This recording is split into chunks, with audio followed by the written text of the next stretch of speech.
orientation. Some of you have been here now 3 different times, some of you 2 different times, and some of you here for your first time. This is something I just absolutely love to do, but you're surrounded by a group of people who kind of love the same thing, okay? Some just, no van, no questions yet. Donna, do you have a stick you can use? All right. See, that isn't on tape yet. We are going to be videotaping this. This is Ken Walker behind the camera, and his young bride, Kay, is right over there. I waited till she had just loaded sandwich so she couldn't say something smart. But anyway, we're going to put this on Facebook for people that can't be here tonight, okay? Among them are some from Nebraska, some from Michigan. I don't see your hand, Rich. And possibly some from the state of Washington if something flips in the right direction. Yeah. So we're going to the Shenandoah Valley. Obviously, on the way, we're going to hit Perryville. As it turns out, we have some folks who have a Perryville ancestor who was at the battle. I know some of you do too. And that's one of the coolest things about what we do, these connections with the past we form. Now, I'm wearing the shirt that all of you ordered, okay, on the front. Something's missing. What's missing? Where heroes trod. Where heroes trod. They forgot to put it on there. Dave, stand up and do a pirouette for us. This is the way it should look. Oh, yes. But you know what? That's not something I'm going to raise a stink about, because you'll hear about those heroes on our trip. And then, of course, the back has where we're going. 1862 on one side, 1864 on the other, and some guy named Tommy something. I don't know. What's his name again? Thomas Jonathan Jackson. A friend of mine is a Civil War reenactor. His son is T.J. Klusmeyer. Thomas Jackson Klusmeyer. Now, before we actually get started, I want to tell you ahead of time that we are going to be on Facebook, so no misbehaving, Gene. Gene, no bunny ears over Patty. None of that. All right. There's a chair between us. All right. And one of the things that we do is we try to raise some money for battlefield preservation, simply because if we don't take care of those battlefields, they're not going to be there for our grandkids and great-grandkids. And a lot of us who are members of the Milwaukee Civil War Roundtable, other roundtables in the area, Sons of the Union Veterans, things like that, believe strongly in preservation. I think you must too, because you're here. It's not just about a great trip, which I hope it's going to be. It's also about the history of this great land that we've been gifted with. So we have an auction on a table over here, and it's to help you prepare for the trip. Books on the 1862 campaign are obviously Shenandoah 1862. Vanna, would you hold that up, please? Thank you. Stonewall Jackson's Valley campaign. Jonathan Noyalis was almost our guide in the Valley. He signed up. He said, I'll do it. I'd be happy to. And then he told me, oh, wait, I'm doing the Kenosha Civil War Museum trip to Manassas that same week. I'm going to have a talk with Doug or get my bid in first. Shenandoah Campaign of 1862 is a series of essays by a lot of different authors. It's excellent. Blue cover, there you go. Stonewall in the Valley and Conquer the Valley are both excellent. This one's quite a bit older, written by Tanner. The one by Robert Crick. Crick is one of the most noted Civil War historians in the country right now, but it reads 5 books up there that I know are excellent, and the proceeds go toward preservation, okay?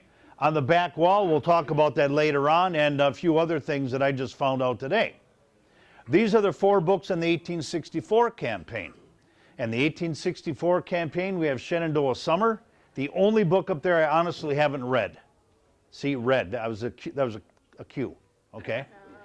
Bloody Autumn is part of a newer series called Emerging Civil War, published by Savis Beatty out of California, correct? And Donna has an ongoing bet with Ted Savis over the Minnesota Packer game. Packer, yeah, okay. And last year, you paid through the nose, all right. Shenandoah Valley 1864 is very similar to 1862. These are both, the editor is a man named Gary Gallagher. If you know the name Gary Gallagher, probably one of the top 5 historians, writers, and we'll leave it at that, won't we? Right? And finally, from Winchester to Cedar Creek is just about two of the places we're going. We'll be at the Battle of Third Winchester, and we'll be at Cedar Creek, and probably one of the turning points of the war that no one knows about. We'll talk about a little bit tonight why the Valley is important, not only in 1862, but also in 1864, but we do not want to get too far ahead of ourselves, do we? Because otherwise I'll just have to be quiet on the bus, and you know I can't do that. Stop it. Is there a blackboard out there? I want Shirley's name on the board. All right. Next thing we have to do is a couple of rules for tonight. Number one, you can get up anytime you want to get food. Secondly, you can get up anytime you want to bid on those books. I hope there's a bidding war. I've already sent a check for a large amount to Perryville, and I'll tell you why later on when we get to some slides about Perryville. It doesn't exactly fit into the scheme of what we're doing because Perryville's in Kentucky. Everything else is in the Shenandoah Valley. But, more later. That's where we're going to be. One of the neatest things I hope, you know, you plan these things out and then it rains. With our luck, it's going to snow.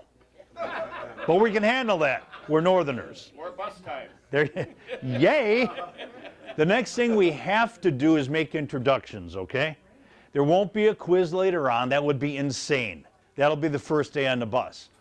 But please give your name, who you're traveling with, possibly where you're from, and if you have an interest in the Civil War or history, or whether you're going along to look at pretty trees. Fair enough? Fair enough. My wife seems to have something to say. I told her tonight I'm so tired after the weekend we had. Anytime I forgot to say something, she should do what she just did. So if you hear a chipmunk, that's a symbol. So you will get to know each other because you will all have a name badge pouch. And these we just invested. They have a really neat because some of us are kind of short and we don't like it, you know, flapping around our necks. So Wait, she's very dramatic. If you start to get motion sickness. Thanks, Van. yeah, because when it's down here, then all of a sudden it's all the way around, and I just broke one, so this one's mine. But anyway, it goes in Honey. pretty easily. Your name, obviously, you will have your name put in here, your name badge. It has our logo on it. There's a zipper on top. Ooh. Oh, it's already open. So you can put in your cell phone or your credit cards, your money, whatever you need in there. There's another little pocket on the back that's clear, so you can see. You know, you need your lip balm or your phone if you want your phone right there, because actually you can right through. That'll also keep it balanced around your neck, and when you jump, it'll slap you in the forehead and leave a mark. So we're kind of excited about them, but we would like them returned at the end of the trip. Not that we don't trust you to take good care of them and bring them back, but yeah, you don't have to worry about it then. We'll take care of it for you. This is one of the suggestions that we got from the trip. We had the little ones with a lanyard and a card that blew around. You wind up with paper cuts by the time you're done. And I think Cindy was one of the ones who suggested that we get something like this. Turns out they probably should work pretty well. They have a lot of room in them, and Rich, you won't have to carry your purse then. My Merce. Your purse, okay? Are we ready to start this here? Again, the rules are simple. Get up and check out the auction anytime you want, and keep in mind the food is over there. Last year I took almost half of it home. I was so sick of cold cuts by the end of Tuesday because I had most of it gone by then. Okay? Introductions here first. We'll have a young man right at the end of this row start, and let's go around the table this way, finishing up with the young lady who's acting like the thinker right now. One more thing from my boss. Did you tell them about what's on the railing? Not yet. Well, maybe they should. Not yet. Hey, Dave, what about the ants? Just wait. I've got a script here, David. He's a school teacher. Van Harl. My name is Van. I will be here with my wife Dawn. This is our third year. I'm a devout unionist. You will discover my anti-Confederate personality as the trip continues on. Maybe tonight. You know, I'm related by DNA to half the people in the Shenandoah Valley, but I don't like, what's his name? Jackson. You don't like Jackson? I don't like him. Oh. Other than that, this is my third trip. We've had a wonderful time all the first 2 years. So we'll have a wonderful time this year, no matter what.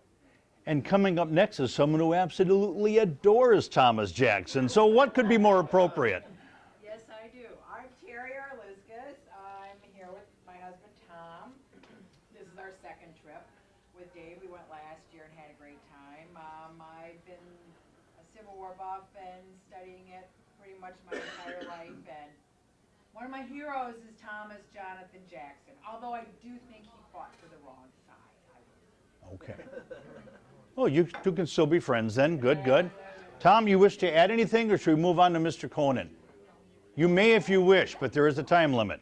Oh, I have nothing to add except that I'm a brand new student to the Civil War history, so I hope to learn a lot on this trip. Tom is actually a published historian, so you can't believe half of what he says when he speaks. When he writes it down, it's awfully good.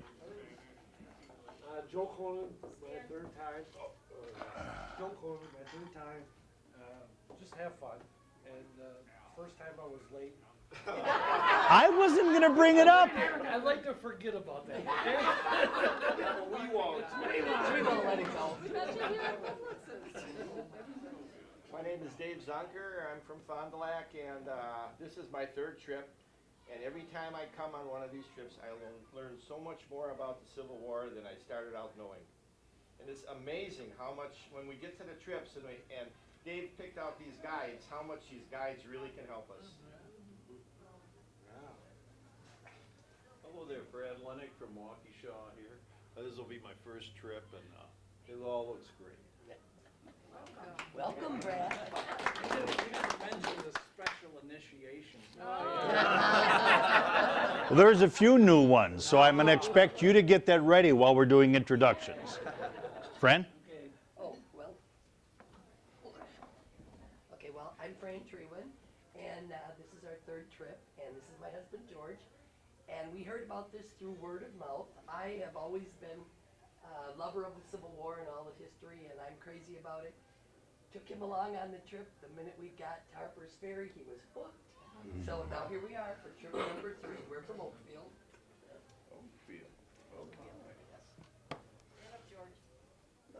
I already did.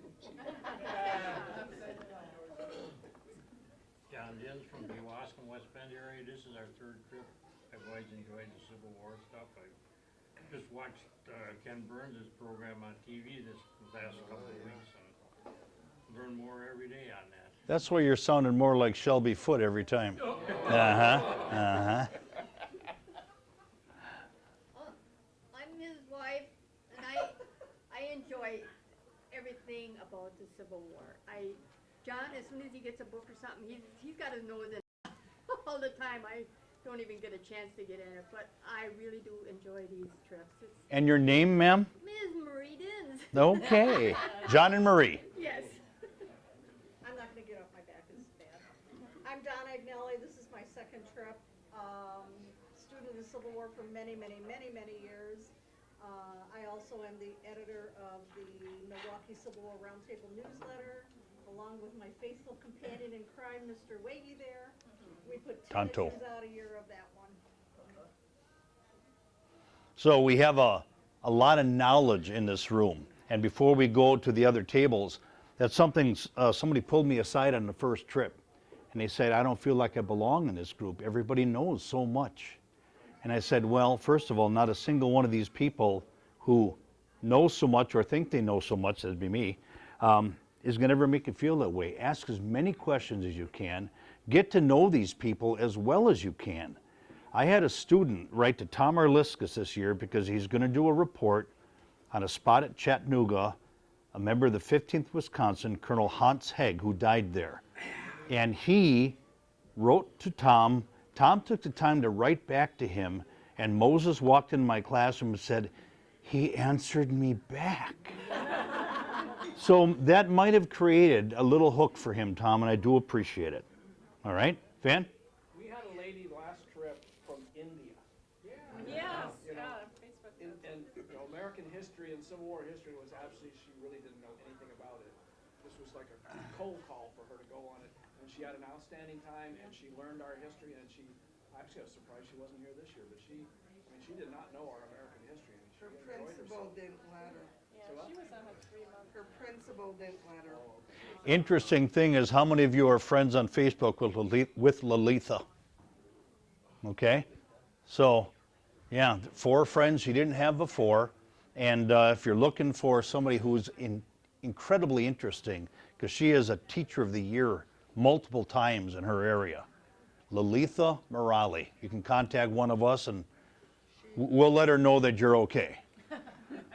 What are you laughing at? All right, you're next, young lady. Well, speaking of someone who really isn't in it for the Civil War, you don't have to feel out of place. I just go for the fun. I love looking at God's country, and then I try not to cry at the horrible things that happened in these beautiful places, because the stories are so sad, literally. And like, I'm always, you know, our Southern brothers, those are our brothers, so like, stop vilifying them. I love those guys too. So, anywho, I also like to take pictures, so I'm the photographer person. If you have a jump drive from last year's, bring it along, because you got plenty of room left down there. I will have sticks for everybody before you leave, before you get off the bus. So Shirley misses half the trip because she's always crawling around in the grass, taking awesome pictures, right? And if any of you take pictures on the trip too and want to share them with us, it would be probably through Shirley. Put it on that drive. We had some last year that were probably award-winning photographs if they had been sent in. Dan, you wish to get up? Yep, Dan was from the Eden area, and I was wondering which book has the most pictures. 'Cause I do well with pictures. All right, Tom might be able to sketch some for you quick, all right?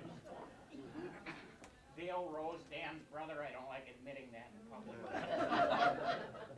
Didn't think I was gonna make it this year because I was working at Mercury Racing. They moved my retirement date up. I actually retire on Friday after 41 years. I made it last year, just thoroughly enjoyed it. I'm kind of a history buff, so it's just a great time. Cindy Kaufman and my husband, who refuses to come to any meetings, Jim, will be with us on the trip too. This is our 3rd year. Yes, I'm part of the instigator of telling Dave that my kids learned. I had 4 children. We had them for a teacher, and they learned so much from them, and I had no clue about any of this stuff. So it was like, this is my way to kind of learn some of the stuff that my kids are blessed to learn. And I'm currently also working with, we're hoping to get Dave to be able to do these kind of trips for our 4-H kids in Fond du Lac County, because we were able to send a few kids with him when he took his classroom, and that went over really, really well. And you'll find out that in our group there are a number of 4-H leaders, so it was really an easy sell at the county meeting when half of your people there were like, yeah, I've been with this trip, yep. So that was really kind of neat too. And Leva, she just got back from India and all over the place. She was like a Rotary Fellow. So she spent her entire summer over there and getting all kinds of work. So, but her principal said that she couldn't have off of school this year, so that's why she couldn't come. Thank you. Rose Petrie from the Malone area. Cindy gave me tips that this trip was happening, and I also know Fran and George through 4-H. I had been to Appomattox and Teton, BC area when I was a junior in high school, and that was 42 years ago, and I've always wanted to go back. So when Cindy brought this up, I thought, okay, someday. It was always someday, but after fair time, when she told me about this, I kind of had some quiet time to myself, and I thought, you know what, someday is now. So my husband, I would like him to come along, but the week is a little bit much for him, so at this point, I'm alone. So, but I'm looking forward to it. So before we go to our final table, where there are a whole bunch of new faces, we are in Lomira at Bublitz's Ale House. They always treat us incredibly well here. Local people know that when you come here, the food is always good. So I want to give a shout out to Bublitz as our host tonight. I told Laura I would do that. She should come in here and speak her own piece. She refused to do it. She's very soft-spoken and shy, but they rearranged the room completely for us at about a 5 minutes notice. So awesome people, awesome work. All right, let's start over here with this young man. My name is Rob Simpson. I took this picture.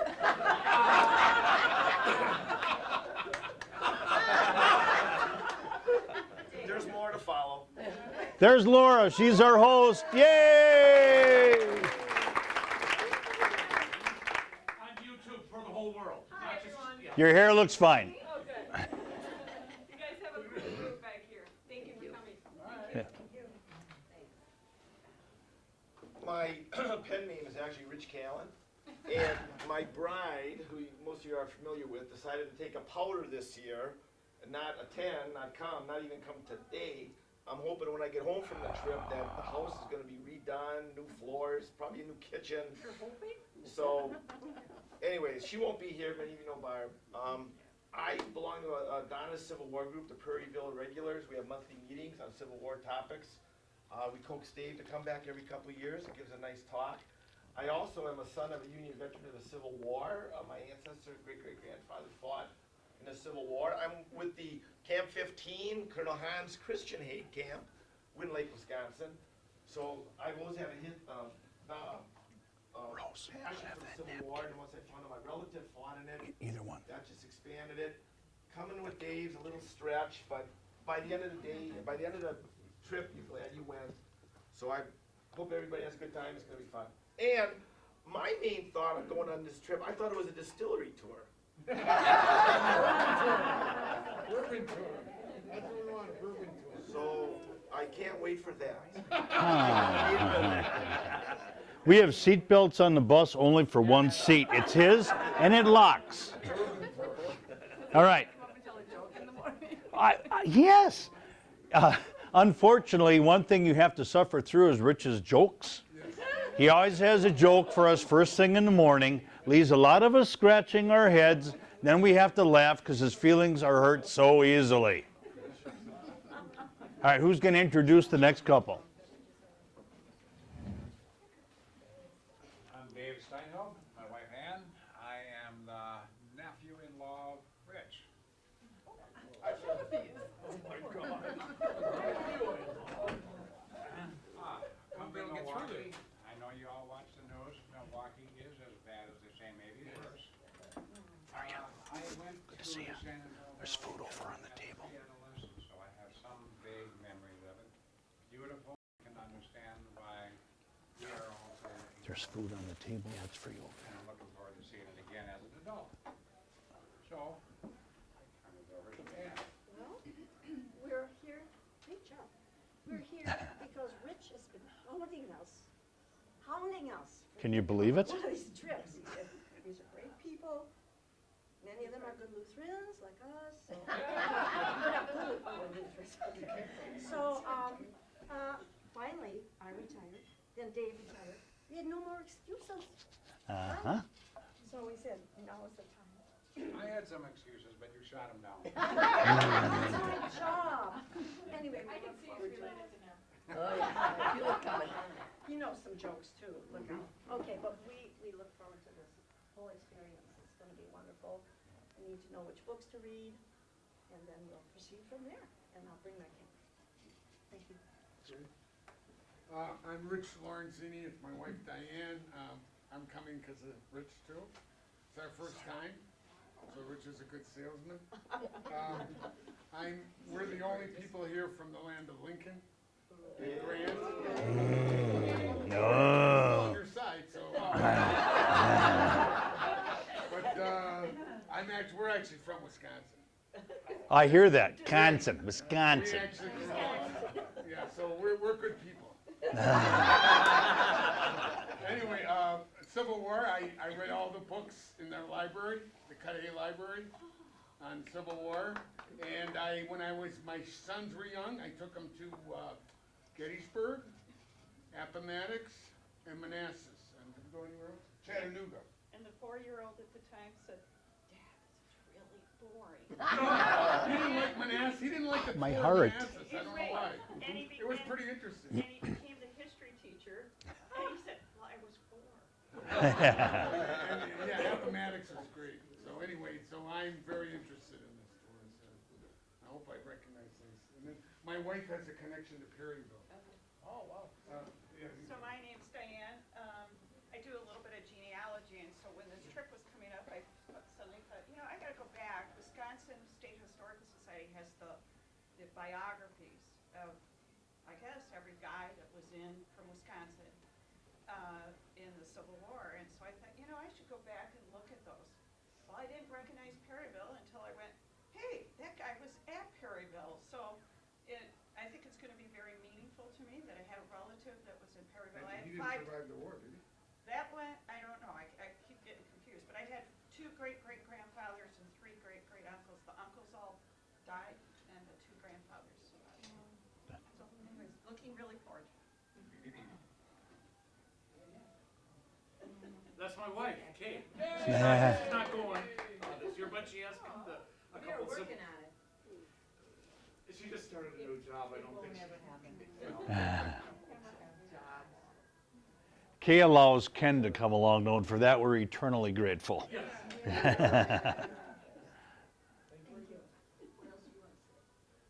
Oh, sure, I'll come over.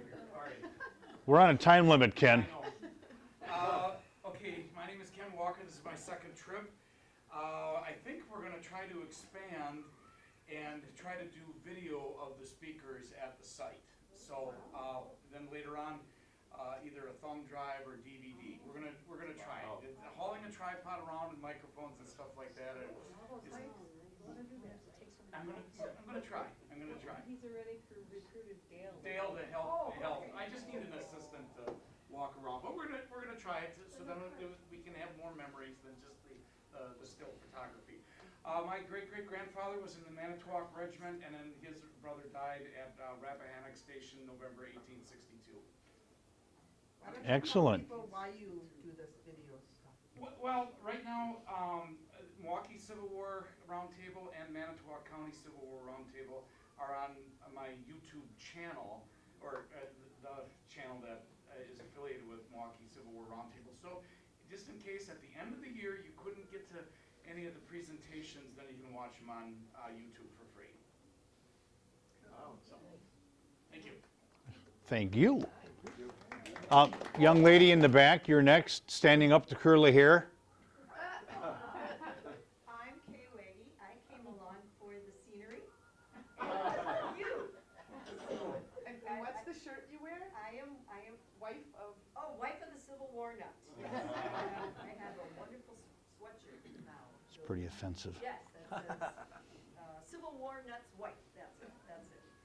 But yeah, initially, we love to travel, we love to hike, so I said, well, this is perfect. And I'm starting to remember which side the generals are actually on. But, we honeymooned at Gettysburg, and I got a C on the quiz, but, besides that, it's getting better. I think I do a little better now. So, that's me. You're next. Mary Jo Forrest, this will be my first time, and I'm originally from Michigan, but I've been in Wisconsin for 50 years. Okay. We came because Mercury Marine was hiring, and my husband had just gotten out of the Army and was in Vietnam and all that kind of stuff, and we wanted a place, and so here I am. I have my grandfather's father was in the Civil War and died, but he didn't die heroically. He died from some disease or something. And so That's still heroic. yeah, my grandfather was 9 years old when this happened. That's another reason I'm glad you're along. You're a thinking man. So anyway, I love history, and I love traveling, and I love going with groups because I don't have to drive. Right? I don't have to go to the crisis buses, if the bus breaks down. Don't say that.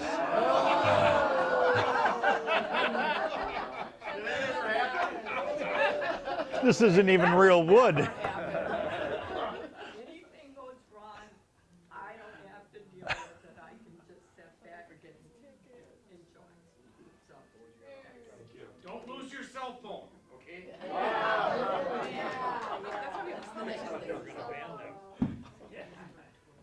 Nancy Dern, I'm from the Dundee area. This is my third trip, which I totally enjoyed the other two, and I'm learning so much.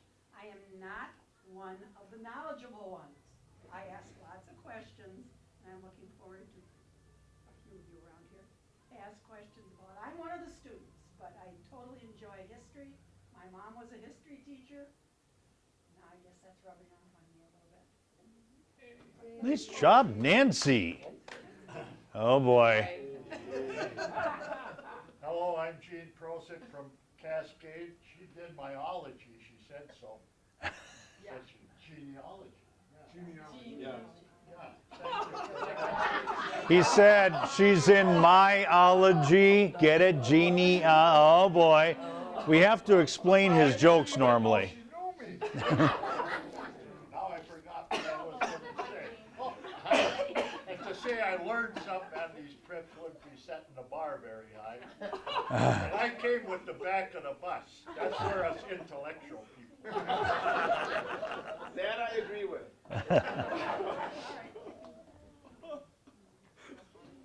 Patty, you're suddenly shy? Yes, I am. Oh my goodness. She couldn't outdo Gene. My name is Jeff King. This is my wife Patty. This is our third trip. We wouldn't miss it for anything. It's a great group of people. There's so much to learn. Everything is taken care of. You just get on the bus and Dave's got everything taken care of. All you have to do is show up and have a good time. I forgot to tell you, I've been going since the first trip. Don't remind us. Okay, now we've got introductions done. There will not be a quiz later, but we have a new late arrival. Who could it be? Who could it be? Doug Haig. Would you rise, please? Okay, you know my name, you heard that. This will be my second trip, went to Gettysburg. Last year couldn't make it.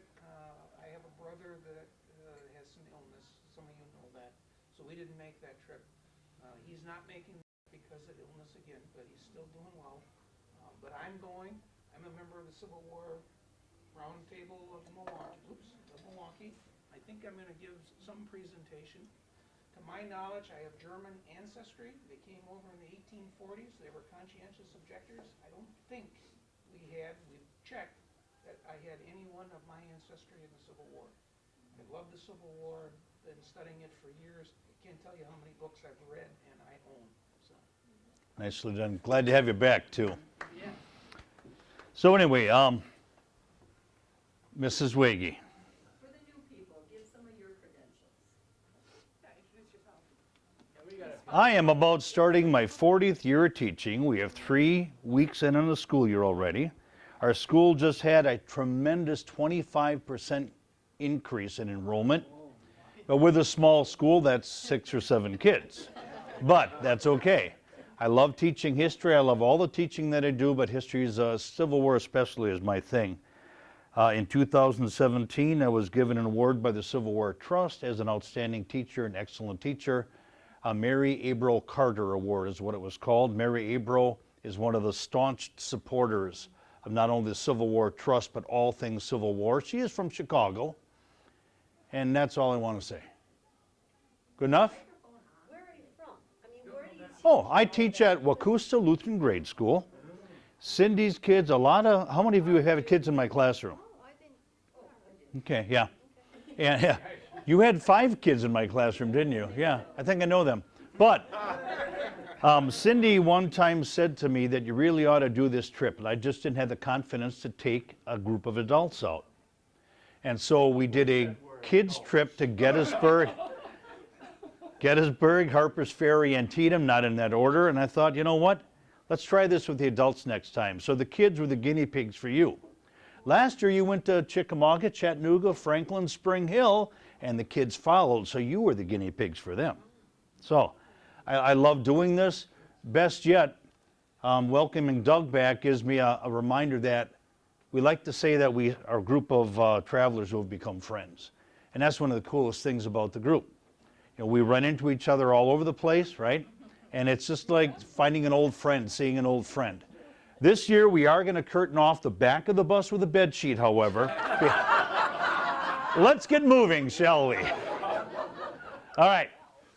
This is going to be an itinerary at a glance, and you don't have to write any of this down. You'll be getting all of it. Your arm's going to fall off. If I talk too fast, let me know. I can slow down. Okay? We leave on Saturday, October 19th at 4 in the morning, not at 12 o'clock midnight, because that caused some unforeseen issues we choose not to get into. All right? We'll leave at 4 o'clock, and there will be a lot more detail coming up when the slides change color. But this is just to get you kind of like, oh, this is going to be fun. Go to Perryville first, and then about 20 miles away, we stay at the Danville Hampton Inn. Okay? On Sunday, October 20th, we travel to Harrisonburg, Virginia, and you see what we did here is we split the trip up into 2 chunks. The first year going to Gettysburg took about 4 weeks for us to get there, is what it felt like, and we're walking off the bus like this, and this is all the young people at the time, okay? So instead, we broke it into 2 pieces because there's a lot to see on the way down, too. It doesn't connect with the valley, yet it all is connected, Tom, would you agree? And yet, It's all the same campaign. and yet we see that there are people who, Perryville will be a special memory for you. And then Van will find 40 more ancestors who fought at Perryville, okay? On both sides. No skulkers, not that we're aware of. We will have supper at a place called the Widow Pence Farm. As it turns out, the Widow Pence Farm was the first ever preservation victory of, what was the original name? The American Association for Preservation of Civil War Sites or something like that. Then it became the Civil War Trust. Now it's the American Battlefield Trust. Their president, Jim Lighthizer, is coming to speak to the Milwaukee Civil War Roundtable in October, okay? And so this was the first preservation victory, and what's neat about it is I've stayed there twice at that farm. I'll go into that a little bit more later. If I'm talking too much, go like this. I will immediately ignore you, but you might feel better for having done it. 10,500 approximately battles and skirmishes fought in the Civil War. Of those, 50 are considered major battles. About 100 are considered also important because they affected things majorly in the Civil War. But tell me, which one of those battles was not significant to the men who fought in it? Okay? And so, after doing Gettysburg and Antietam, and after doing Chickamauga and Chattanooga, it was time to go to some place that a lot of people maybe have never heard of, Cross Keys and Port Republic, part of Stonewall Jackson's 1862 Valley Campaign, where he went from crazy Tom Jackson, Tom Fool they called him, to being recognized as one of the greatest military geniuses in North America. Okay? His untimely death at Chancellorsville later on in 1863, we never found out exactly how far the man would have gone.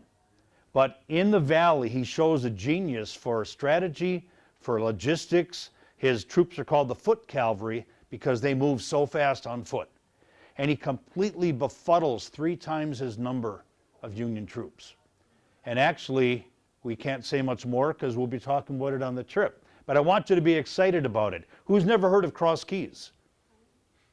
Port Republic. Stonewall Jackson comes within a hair's breadth of being captured and taken out of the war at Port Republic. Great story. We're going to tour Cross Keys and Port Republic after this overview, which we'll be talking more about later.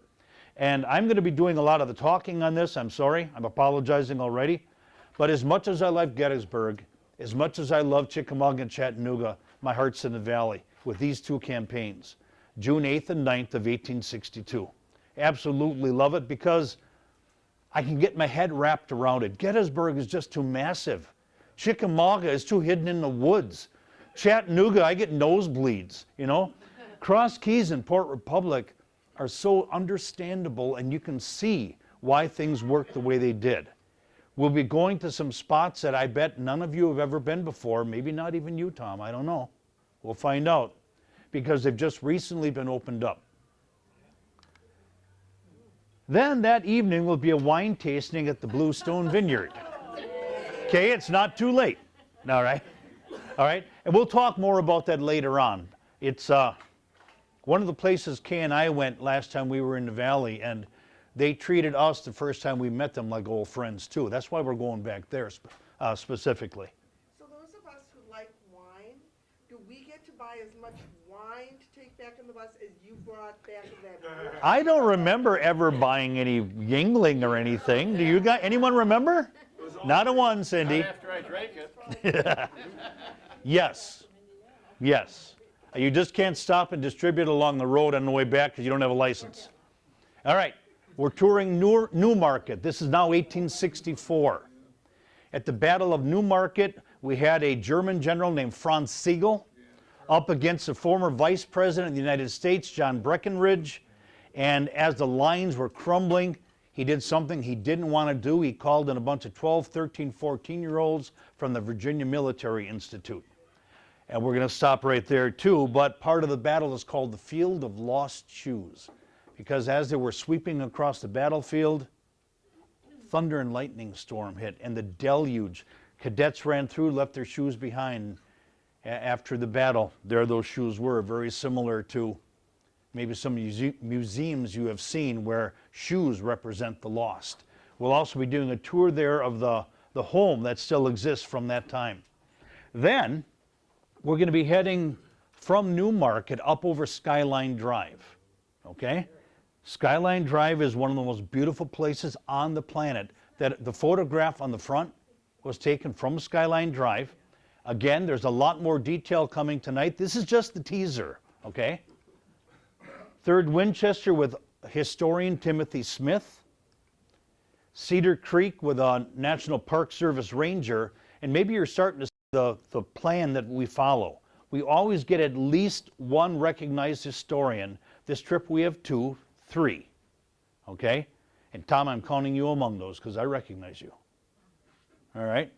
Then we have within our group, we have those who are eat, sleep, and drink Civil War history. And they will be speaking about specific topics.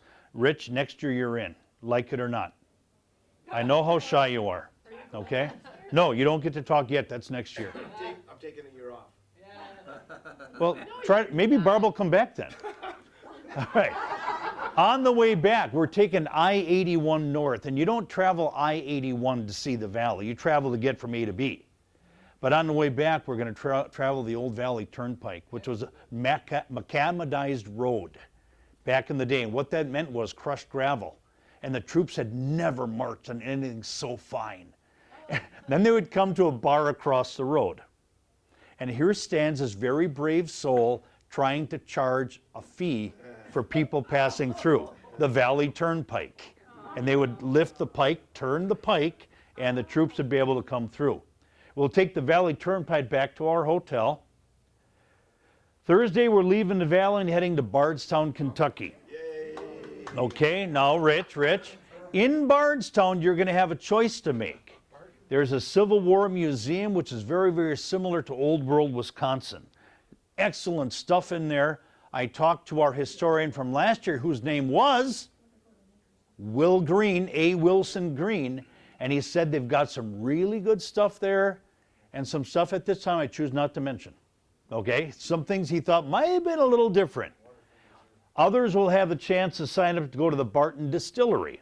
That's the one that just had another huge collapse.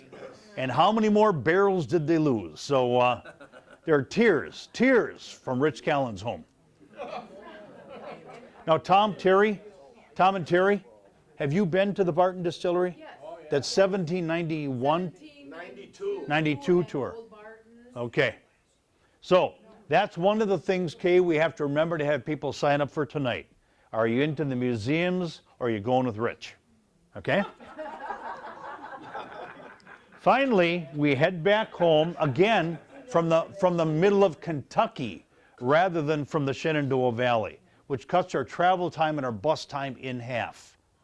Instead of those long, long trips, yet we're stopping with a purpose. We're not stopping to, see who can jump in the pool and, do a cannonball, which we know would be Gene. All right? There wouldn't be any water left. Ouch! Our historians are Chuck Lott. Chuck Lott is from the Perryville area. He's a member of the board of the directors there. And I said, well, who could you sign up to lead a group through for about 3 hours? And he said, well, I would do that. And he knows his stuff. And then I said, well, what fee would you charge? He said, just make a donation of any form to the battlefield at Perryville. I've already done that. I sent it to the Civil War Trust because they had a big campaign on to save some land at Perryville. And I'm sure a few have been to Perryville. Who are those few? Okay. If you think Antietam is pristine, Perryville, it's like the guys from 1862 could step out of a time capsule and know exactly where they were. It's amazing. Historic Society. Yes, it is. Yep. Other speakers, Donna Agnelli, raise your hand again. She can't stand, she's got a bad back. But you're going to talk about the Mennonites and the Brethren. You've been doing your research. In 2 sentences, tell us what you can about the Mennonites and Brethren in the Valley. We'll be talking about the fact that all the Mennonites and Brethren weren't just sitting back and saying, we won't participate in the war. They did participate in the war. And they had some strong beliefs about it. And that's what I will be covering in my little talk. Excellent, and thank you. By the way, did you use anything that I did in that talk at Prairieville, or did you throw all that out and say, no, we want the real goods? I did my own research. Oh, fine. That was very, very politically well said. Yeah. Over here, Doug said that he had family who was conscientious objectors. Could they have been Mennonites or Brethren? Do you know? I think they were brethren. Okay, there you have it. The people that will be visiting at the Widow Pence farm are members of the Brethren. And it's just an incredible group of people. How many times? Yes, ma'am. I have a question. Are Brethren also known as United Brethren? Donna's going to tell us that. I don't have the answer for you. Donna, do you know? That I do not know. Very, very likely from what I've seen in the church signage in the area, but that's all I'm going on. If nobody knows, I know. Yeah. Let's move on. Then we have Terry Arliskus talking about Turner Ashby's last fight. Before she says anything, if you've never heard of Turner Ashby, raise your hand. Oh my goodness, Donna, she's going to have a good time. Terry, what do you want to tell us about? Well, I'm going to tell you a little bit about Turner Ashby. At the time of the Valley Campaign, he was arguably probably the most famous man in the Confederate Army that nobody today has ever heard of. And are we going to be at the site where his monument is? We are going to Chestnut Ridge. Okay, good. And then we'll talk about the Battle of Goods Farm, where tragically he was killed during the Valley Campaign. Oh, spoiler. Oh, and there's so much. Shirley had said she loves going on the trips because of the beauty of the creation, but the sad stories, and Turner Ashby is one of those. We'll be stopping at Rude's Hill, too, as we travel down Highway 11. Literally have to take tissues. I mean, it makes me tear up. Or use Dan's shirt sleeve. Did you get the long sleeve, Dan? I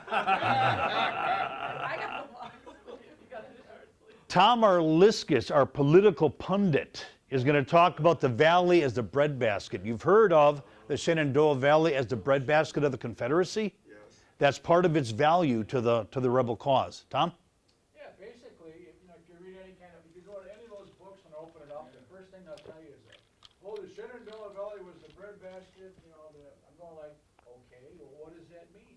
What is a bread? I mean, we have farms everywhere. Basically, what we're going to be talking about is how and the numbers actually involved in a number of horses, hogs, baskets, bales of hay, etc., that was raised in the Shenandoah.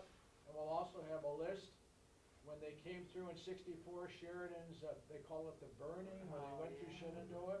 I've got the actual numbers of what was burned and what was lost, so the Confederates The Confederates relied on the Shenandoah Valley for a lot of their foodstuffs. As a matter of fact, that's why Robert E. Lee invaded Pennsylvania to give the Shenandoah Valley time to bring in its crops, you know, for the coming winter. So it was considered one of the greatest, food sources for that Army of Northern Virginia. And when they lost it, when they got burned out, they had to go to North Carolina and Georgia to supply their army. What's interesting about the burning is probably the best book written about the burning is called written by a man named John Heatwell and his family, all Mennonites, brethren, and he tells a story from family history. Fascinating. Unfortunately, John's no longer with us. He passed away easily 10 years ago. And his book is still out there, but it's a very, very dear copy. I have one signed by John. Mine's not signed, but I paid dearly for it. Do you want to share it? Oh, I want my book. No, do you want to share the cost? I paid about $60 for my copy. Okay. About that thick hardcover, but what a read. And if that ever comes out again, and if you find the human interest story of the valley of importance to you, get a copy of The Burning. And again, have Kleenexes handy. All right, Doug Haig. What you're going to find with Jeremiah is he was really a Yankee. He literally walks to Virginia, falls in love with the Virginia area. He founds 2 academies and is noted as being the map maker from both sides. In fact, there's a negotiation between him and General Grant at the end, and I would say the guy did an outstanding job negotiating because he got paid for his maps at the end. What was the famous command that Jackson... Make me a map of the valley. And with that valley, Jackson was able to accomplish, as I was talking about earlier, able to stymie 3 Union generals and make them look foolish. And again, you haven't heard of these things. That's why I'm excited to share it with you, and I think everyone is, okay? So some really... Jackson didn't know topography. He had trouble with that. He was actually a teacher, but a very poor teacher. And Hodgkins had colored pencils, drew things for him, and explained in detail what the venues were. That was his success. Apparently it worked. And then we have Van Harl. Van Harl is going to talk about partisans in the Valley. Van, a synonym for partisans. Anybody ever seen the movie Outlaw Josie Wales? Yeah. That's what they are. Well, one of the people I'm doing is, I'm sorry. Mosby. I actually had to do a report on him in the 8th grade when I lived in Virginia. Man has been troubling me my entire life. Anyway, we will get into all the underhanded, sneaky, backstabbing things these guys did when they weren't fighting like real soldiers. Not that I'm opinionated on this subject. And the other is a man named John Hanson McNeil. Hance McNeil. Yep. All right. All right, moving on. We'll get to the nitty-gritty now, okay? If no one's asleep yet, this is a good thing. My class would be. We leave Augusta. If you don't know where that is, raise your hand. Okay. At 4 o'clock in the morning, this should solve some issues we've had in the past. And we'll be to the College Avenue Park and Ride, Brad. That's where we'll probably pick you up, right? At 5 o'clock a.m. By that time, all the good seats are gone. And you have to sit in the back of the bus with Rich. Do we bring our own bed sheet? No, I'll supply that. It's Little Mermaid. You'll like it. All right? So, can I ask? You can ask later. Not you, Brad. I was talking to Cindy. I'm sorry. Well, I got to keep a handle on where Cindy, is let me this tell you. place and, is there parking there? There's a huge amount of parking. It's College Avenue exit off of 894. I know where that is. Oh, But Wacusta? yeah. That's straight north on Highway 45 through Kewaskum. About 9 miles north of Kewaskum, Highway F comes in and shoots toward Long Lake, toward the east. And we have, what we do is those who come to our school, this is where I teach, we park along the whole property line and the kids guard your vehicles with their very lives. If you leave the keys, we play demolition derby at recess. Actually, Doug's brother Ron, I was on our first ever trip, I was just losing my mind trying to keep things going, and Ron just says, you want me to help park the cars? And so Ron took the whole thing over. That's one of the neat things too about this group. You know, if someone sees me struggling or Kay struggling, they step in and say, hey, you don't have to do that, I'll take care of it. And a huge thank you to all of you for that. So we should be to Perryville by 2 o'clock. It's only 468 miles. You'll barely even think you were on the bus after that. Okay? We toured the battlefield with Chuck Lott there in the white shirt. Okay? And Chuck Lott, as I said, is a director of the Perryville battlefield. After we leave Perryville, we travel another 14 miles to our hotel in Danville. And I would suspect that we're there in time for supper, okay? 6 o'clock-ish supper, and we're going to eat at a Cattleman's Roadhouse in Danville, which is right near our hotel, along the lines of a Texas Roadhouse, okay? And you'll see when it's on your own, you know exactly what that means, all right? We've tried in the past to have everything laid out, all the meals and everything, and sometimes I think that backfires. We had one meal at the Bunganut Pig in Franklin, Tennessee. Oh, yeah. But the food When was great. the food was, when my classroom went there, we were in and out in an hour and 10 minutes. It took us that long to pay the bill the first time, all right? So we're learning as we go. Kay had a serve. Yeah. Yeah, Kay threw a little skirt on, which I appreciated, and moving on. What do you know about Perryville? October 8th, 1862. I'm not going to read this to you. You all can read. But Rich likes to read out loud. Go. Glasses. You should have been prepared. I do this to you every year. In the summer of 1862, Confederate General Braxton Bragg, Boo. hero as of late, launched an invasion of the key border state of Kentucky, hoping to divert Union attention from the southern stronghold at Vicksburg and Chattanooga, as well as to encourage volunteers to join the rebel army. So as Tom said earlier, all of these campaigns are connected. And some of the larger campaigns you have heard of, you haven't heard of these things, but the men who were there certainly knew they were important, and the strategies of it all were amazing. We think maybe sometimes these men didn't have the resources, the technology we have, but they knew what they were about. Didn't always accomplish it, but how many of you can say you've accomplished everything you set out to do? Except Rich, of course. All right? We're not going to read all of these. A lot of this is look at that battlefield, though. You talk about pristine. And then when you talk about how ground can matter, you can lose a regiment in a hollow like that, okay? You could be walking along thinking you're completely safe, kind of maybe off your guard, and up in front of you pops a bunch of Johnnies. And they knew you were coming because they were in that hollow for a reason.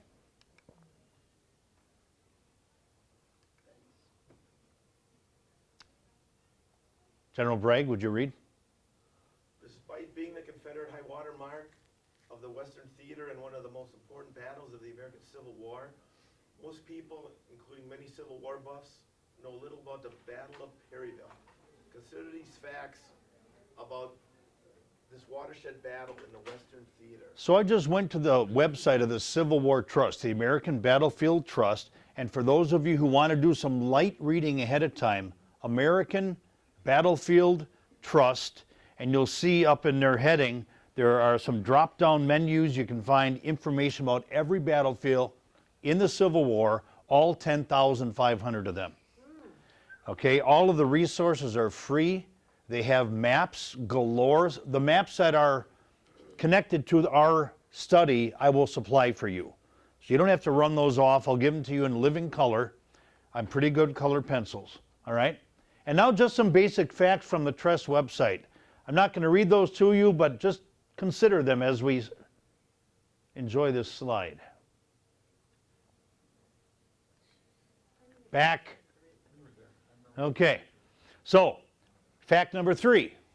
Who can tell me what the bloodiest battle up until that time was in the Western Theater? Shiloh. Battle of Shiloh, okay? And considered the high water mark for the Confederacy in the West, meaning the Confederacy probably never achieved that much possibility in winning the conflict as they did, getting that close to the Union with such a strong army, almost uncontested. It just didn't go the way they intended. We talked a lot about Braxton Bragg last year. Okay, and does anybody remember something about Braxton Bragg? As far as his abilities to communicate his plans with his subordinates. You were Braxton Bragg in the play, so go ahead, General. I was going to say he's more handsome in person. He is more handsome in person. You could be a dead ringer for him. Yeah, we'll leave it there. But the man could not communicate very well with his troops. And you'll see at Perryville again, some strange things happen, including something called acoustic shadows. Have you ever heard of that? Tom, you want to try to explain an acoustic shadow? That's depending upon, climate conditions, in other words, dead air. You fire off a cannon, if I fired off a cannon a mile away from here today, you could probably hear it. At Perryville, they could not. So, I mean, there was no sound of battle coming out of the battlefield. And also the Battle of Perryville was fought over water. Yeah. Canteens were dry. They were experiencing a drought in Kentucky. The oddest thing I feel about this battle is it shouldn't have happened. Kentucky was still neutral at the time as a border state. And one of the blunders that Bragg made, you were typecast. Anyway, one of the blunders that Bragg made was invading Kentucky. And of course, Lincoln protected Kentucky. Why? Why did Abraham Lincoln protect Kentucky? His birth state, you bet. Okay, we have a man named Starkweather up here, and down here, one of our heroes from our last trip, Sam Watkins. Remember the book Company H? How many bought a copy of that? Okay, Company H. And the reason I have that up here is not because of what's coming next and the fact that we know somebody stole a cannon, but because we talk about the same units again and again and again. Some of these troops were shuffled back and forth from the Eastern Theater to the Western Theater. And it's ironic how we stumbled across a man named William Oates before on Little Round Top at Gettysburg. He's going to be in the Shenandoah Valley again, and they play a major part at the Battle of Cross Keys. So, here we go, just some reading. Tom mentioned that about the drought. This refers to the acoustic shadow. The Confederates were highly, highly outnumbered, but 1/3 of the troops got engaged. And when the after-action reports were written, the commanders said, we just didn't know, we didn't hear. And the Union commander, Don Carlos Buell, who I think must have rode with Soto, anyway, Don Carlos Buell absolutely was screaming at his subordinate commanders for not coming in to help, going to the sound of the guns. And they heard no sound of the guns.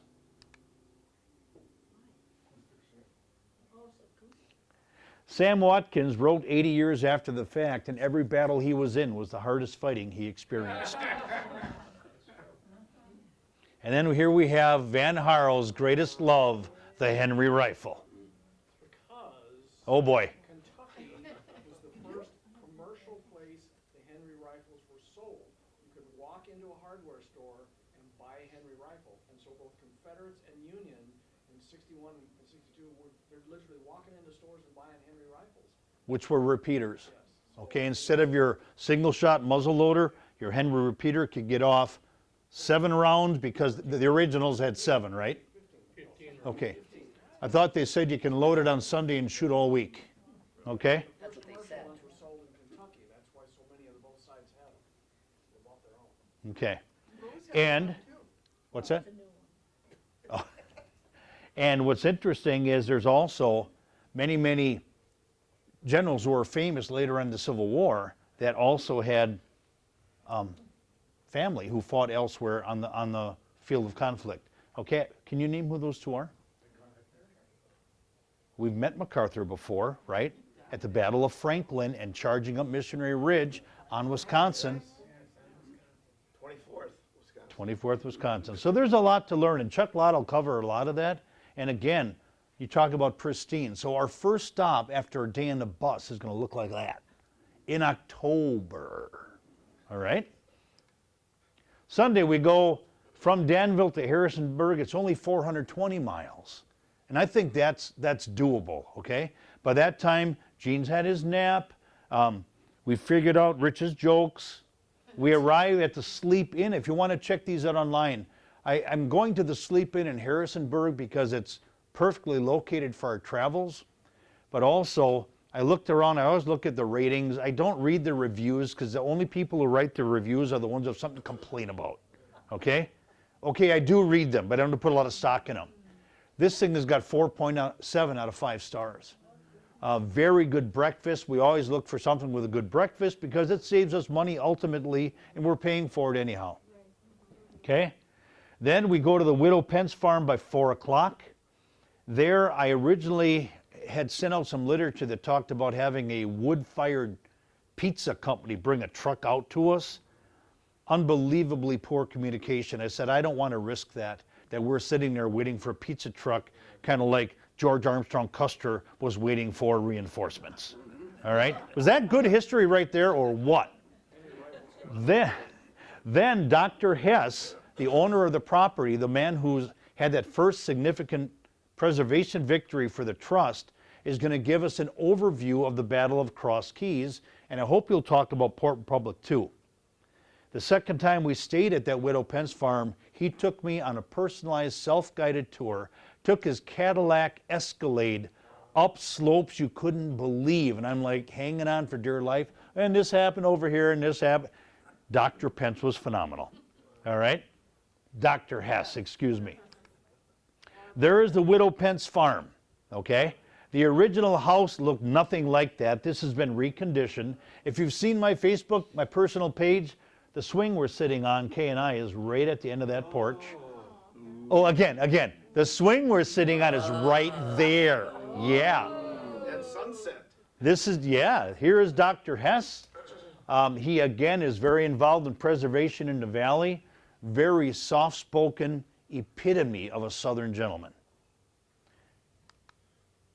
This is the barn that's on the property. Inside there are plenty of paintings, places to sit, and this map he has had made, or he made himself, of the troops at the Battle of Cross Keys. So there we have a bird's eye view looking down. And for those of you who like maps, this is good. For those of you who like three-dimensional, this is good. It's the best combination of both, okay? So it's like being in or having a drone flying over. Everything's labeled. We'll see the places we're going. And of course, in the middle of all is this farm owned by this little lady named the Widow Pence. The next day we go to Chestnut Ridge, where we hear about the untimely death of Turner Ashby. We go to the Union Church, where the 15th Alabama is the tip of the spear for the Confederate troops. And they're going to blunt a whole federal assault led by the Pathfinder, John C. Fremont, who was what they call a political general, meaning he had absolutely no military experience, as probably you know from early in the war. That's the way things were in the Union, it seemed. But he was important to the political cause of the Republican Party. He himself was not a Republican, was he? Was? As a Republican. So he must have been, yeah. And if you don't know about the slaughter of the 8th Ohio, it's one of the reasons this place gives me chills. If you've not heard of it, I can't wait to share it with you. We're going to have a little dramatic scene acted out by none other than my Confederate wife over there.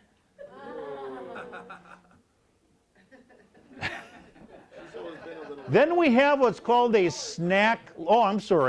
Artillery Ridge, Tom. That's where have you been to Artillery Ridge? All right, fine. And Goods Mill.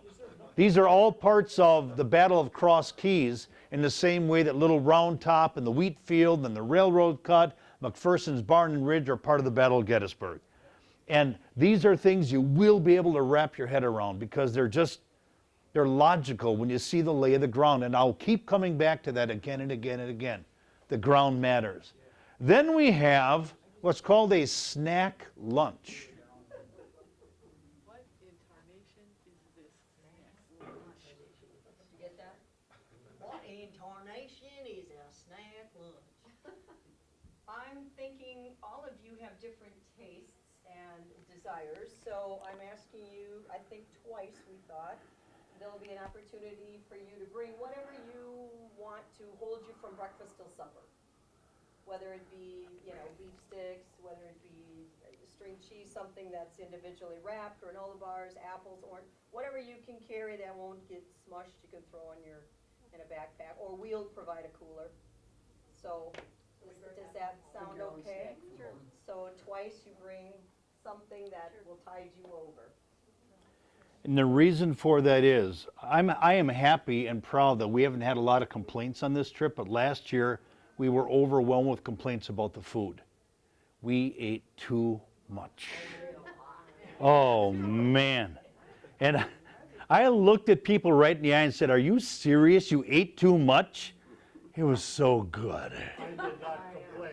Gene did not complain. In fact, Gene went around scraping leftovers into his purse. All right.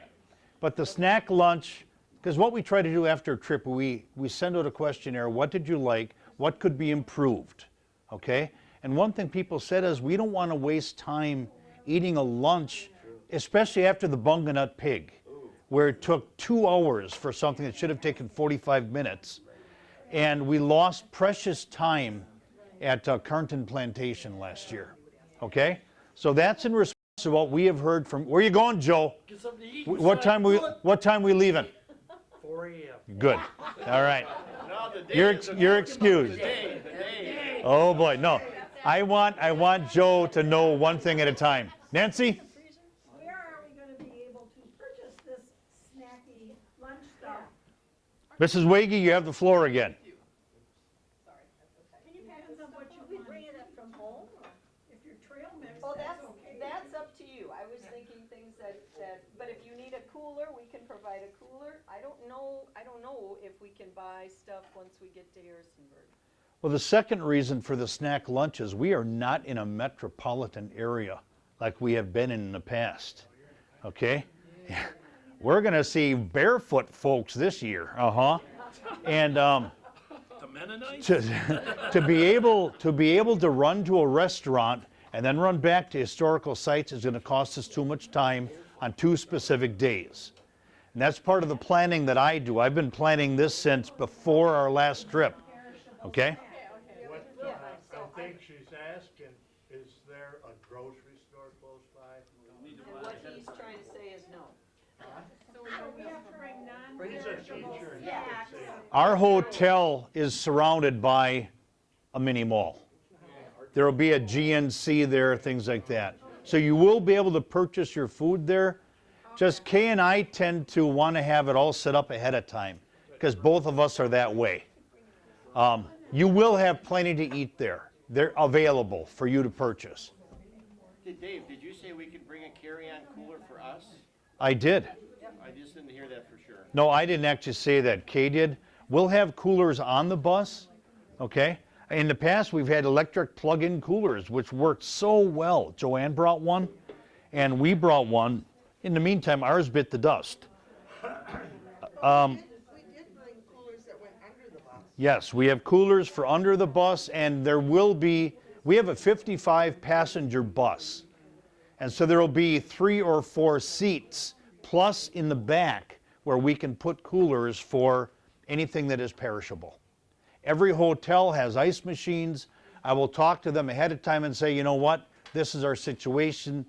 We're going to grab some ice. If they say no, there's a filling station. We'll buy some bag ice and throw it in the cooler. But just wanted you to be aware of there are 2 times where you might be asking us. Yeah, but at least he's a Yankee. Okay? Sorry, what in tarnation is a snack lunch? I wasn't Southern. All right. But, yeah, that's why I was thinking something that is individually wrapped that isn't gonna spoil, you can throw in your suitcase. But some people like fruit and veggies, I mean carrots and apples do pack okay. Then the other thing is, as we're traveling from Cross Keys to Port Republic, there's not a McDonald's. There's a bunch of farms, there's some brethren churches. There's nothing where you could get something to eat. So we have to have it packed along. Plus, last year we ate on the Chickamauga battlefield. We had sub sandwiches ordered and delivered, and we sat at a little wayside within the park. That was phenomenal. He You got stung? Somebody got stung? Yeah, they're not with us this year. Wonder why. Anyway, moving on. Port Republic is the scene of one of the neatest episodes of the campaign, where Stonewall Jackson, for one of the only times in his career, was caught by surprise. Completely by surprise. His army was on one side of the Shenandoah River, one of the forks, the North Fork, I think, and his artillery and wagons were on the other side with him. And a cavalry raid swung into town more later, like in October. Okay? Madison Hall is kind of like a mansion in the town. Lewiston is where one of the biggest fights at Port Republic occurred. There's a man named John Harmon who makes Rich Callan look like a choir boy. You see what I'm saying? He had a vocabulary that would blister your eardrums, okay? And he was often scolded by General Jackson for using such language because General Jackson was a very pious man, okay? And John Harmon would have none of it. He was doing his job and the general needed to get out of the way. Well, they built a bridge across the river using old wagons. And that's a neat story. We'll go to the spot where that happened because I think our bus driver will be able to get us there. And then we finish up at the Coaling. Again, a place you've never heard of. But it was purchased by the Civil War Trust, the American Battlefield Trust. It's a little uphill hike. You don't have to go up there to see. Okay? Again, if you've never heard of the Coaling, phenomenal, phenomenal stories. Where one of my favorite units, the Tiger Rifles, come into play. And they didn't believe in bayonets. They went into battle with a musket and like an 18-inch Bowie knife. And they were put to good use on the Coaling. Plus, they were led by the only man who could control these troops, or were dock rats from New Orleans. They were pretty much, nobody wanted them, but Robideau Wheat could handle them. He was a 6'3" giant of the time who could handle them because he had been a filibuster in Panama. If you know what that means, you have something to look forward to on the trip. Donna, you know what that is, right? A filibuster? Okay. Can't pull one over on Donna or Tom. We might get Vanya tonight, but I doubt it. I know we'll get Kay. Terry? Oh, I'm sorry. Good morning, good morning, good morning. It's time. And then we're going to go to the site where General Turner Ashby was tragically killed in the second skirmish of the day that he fought. And the monument is there. Yep. Put up by the Daughters of the Confederacy, right? There is some, of course, movement in our country to remove such monuments. Ain't happening in the valley. All right? This horse is one of the more famous horses of the early war. You've heard of Traveler. You've maybe heard of Rienzi, who's going to be in the 1864 campaign, Sheridan's horse. But this horse's name is Tom Telegraph. And there's a story about him that we'll talk about at a place called Rude's Hill. Terry might cover it ahead of time, but if she doesn't, I'll try to fill you in. Do you know the story? I don't think so. Okay, don't look it up, because I want to share it. And Thomas Kane is Thomas Kane commanded the Pennsylvania Bucktails, again a very famous unit in the Civil War. They show up at Gettysburg under General Kane, and right next to them is a man named Kane. So you have Candy and Kane right next to each other. All right then. This is the Union Cemetery. So going back to this is the opening of the fight in Harrisonburg, Virginia, where we're staying. The fight moves outside of the town a few days later to this cemetery, the Cross Keys Cemetery, at the time called the Union Cemetery, and that's where this 15th Alabama is involved. But this is where the fight took place. And some of the headstones still show the marks of the battle that was fought there, okay? These Confederate troops had to run pell-mell back to the Confederate position with the Union Army trailing them, thinking, we've got them on the run, and then boom, there was the rest of the Confederate Army waiting for them. But again, I tend to get ahead of us. Let's not do that. I mentioned the slaughter of the 8th New York happens on the grounds here. That's what I said. I even had that wrong on a presentation one time. I was corrected just like that. All right. I was there. This is the Widow Pence farm. Okay, that's where we'll be having our dinner. These are the fields which a bunch of a man named Isaac Trimble, again at Gettysburg. He is the one in the movie Gettysburg, put the big stink on about Stuart being late. Okay, so Isaac Trimble, just a crotchety old guy, love him. And the slaughter of the 8th takes place just past this ridge. We'll see again the markers. These are put up by Shenandoah at War, which is the preservation group within the Shenandoah Valley. That's where the other part of our donation will go from our preservation book raffles and things, okay? And there is an artillery position, artillery ridge, and you stand there and what's that? It's a fence in the woods until you see what the fence overlooks. And the Southern cannon are on that ridge, and the Union troops are trying to attack an impregnable position. Just a little more of what we're going to see. It's beautiful. This is Good's Mill. Again, Isaac Trimble involved, and it's again Union command failure versus Confederate daring. There is Madison Hall, where Stonewall was almost captured. Madison Hall is over here. Dr. Kemper House right in this area, where unfortunately Turner Ashby is laid to rest. And right here there is a covered bridge across the North Fork of the river. And it was a beautiful covered bridge at this site. And we'll be able to back right in there and tell the story and look right down the street that Stonewall Jackson had to ride down to escape. You do know he escaped, right? Because he went on to fight later. And very quickly. And very quickly. And the story of how he escaped is unbelievable. And what the Union troops were doing in the town and how they got there, there was some daring on both sides. This is the fields across which the Stonewall Brigade assaulted.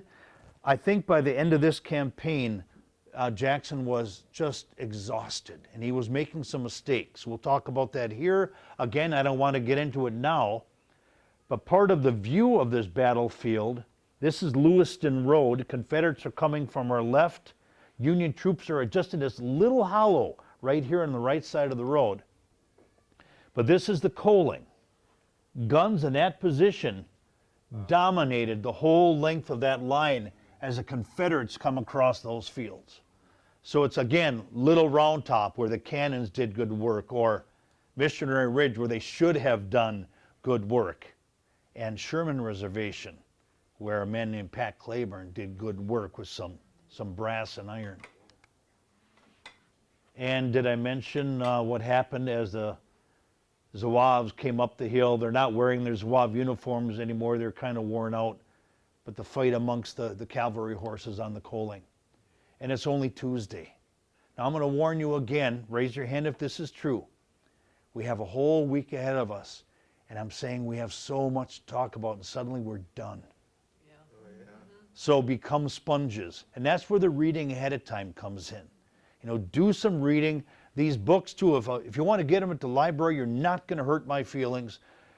Just the thing is, these are going for a purpose. And along with the hats and the name badges, cases that Kay mentioned, somebody said, will you ever get some hats? So we went out and designed some hats. Civil War time travelers. On the back it says, traveling where heroes trod. Okay, very simple. I don't want something flashy. A couple of you have them already. Thank you for that purchase. We try to send off a couple $100 to each place. Well, last year we sent $285 to both the locations that we sent our money to, Chickamauga and Franklin. You want to finish telling about the hats? I thought I did. What did I forget? Cost. They're free. How do we get them? Oh, you just let me. Apparently they're not free. I don't remember what they were though. 15, 15. which is cheap, okay? The ones we have here are available tonight. Yeah. And I will take any orders if you would like another, if, you know, we don't have enough, and anybody else I can only imagine what Cindy's thinking right now. That's why I'm not looking over there. Okay, so, anyway, yes, ma'am. I'll clue you in later. We did ask about visors. What did they say? They don't have them? Or they can get them? I think they can get them. I We'll look into it. Yeah, I think we can. We might have to go to a different place. Remember, we're still almost 2 months out from the trip, okay? And so I send out a lot of emails. I put a lot of stuff on Facebook. That is a great way for you to contact me, especially email. I can't lose those, all right? I have in the past. Where's Ann and Vern? One year I didn't have them paid up for the trip. And guess what? They paid. And let me know that. I'll have you know. All right. Afterwards, we're October 2022. We travel to Newmarket, a whopping 18 miles from our hotel. Again, I said we're pretty centrally located to what we want to do. There is a self-guided tour of the Virginia Museum of the Civil War, which is one of the ugliest museums on the outside I have ever seen, okay? I was just told what that museum is supposed to look like, either a barrel or stacked muskets or something. Do you guys know? They didn't accomplish their design, but they just told me that on the days we're going to be there, the gift shop is closed. No way. Why? We'll have to spend more time in the museum. Yeah, that's okay. We'll be at other gift shops. We'll see the film called The Field of Lost Shoes, which is one of the more poignant films I've ever watched. You talk about tearjerkers. And when you hear the names of some of the Virginia cadets who went across the Field of Lost Shoes, you're going to be saying, boy, I know that name. I've heard that before because they are descended from some of the founding fathers of our country. That's good stuff. You know, these are the stories that make history go for me. I don't care about, you know, the troops move here, the troops move there. I care about the people. And to me, that's what makes it all go. Okay? After that, we have a 2-hour and 45-minute tour taking us through the Field of Lost Shoes. Hopefully, it'll be nice and cool for us Northerners. We went to Tennessee in June, first part of June, 95 degrees. Kids got out of the vans, having left Wisconsin where it was 48 degrees. They jump out and they just wilted. They're like puddles of kids right there in the blacktop.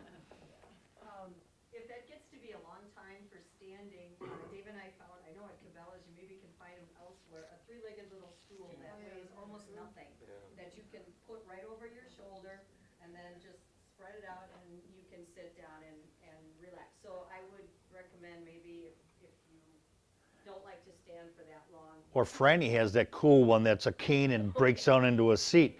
That is not all walking and standing time. Okay. There's more that goes on in there. Then we will again order from Subway. I just find it very convenient. I happen to like Subway sandwiches. But we're going to take those up on Skyline Drive with us. And there we're going to be sitting at a lookout, looking over the valley, talking about the burning that happened in the land laid out right below us.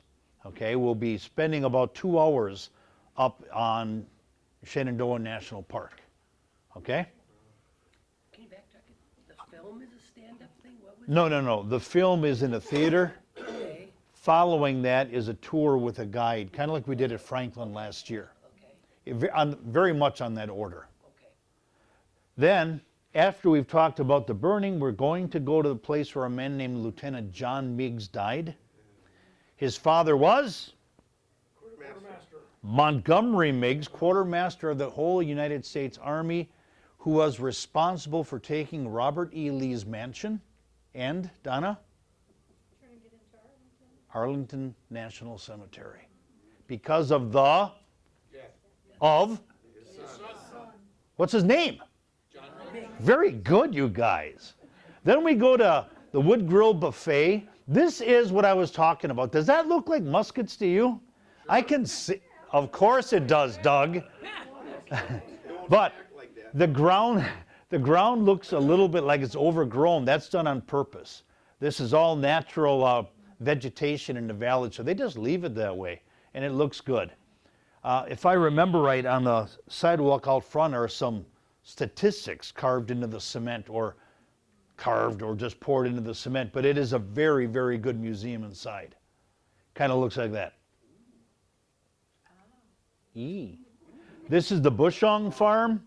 The Cadets from VMI in the painting, you see there, come right through here, through that fence, and into the fields beyond, which is the fields of lost shoes. Confederate positions or Union positions over here, and unbelievably, just off screen is a drop-off that plays a big part in this battle. That's a beautiful, beautiful farm. Looking forward to going there again. Wednesday, we leave for Winchester. Our historian is Timothy Smith.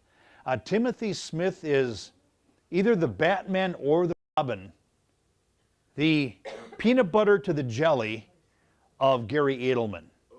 Okay? Gary Edelman, as you know, is a fantastic historian.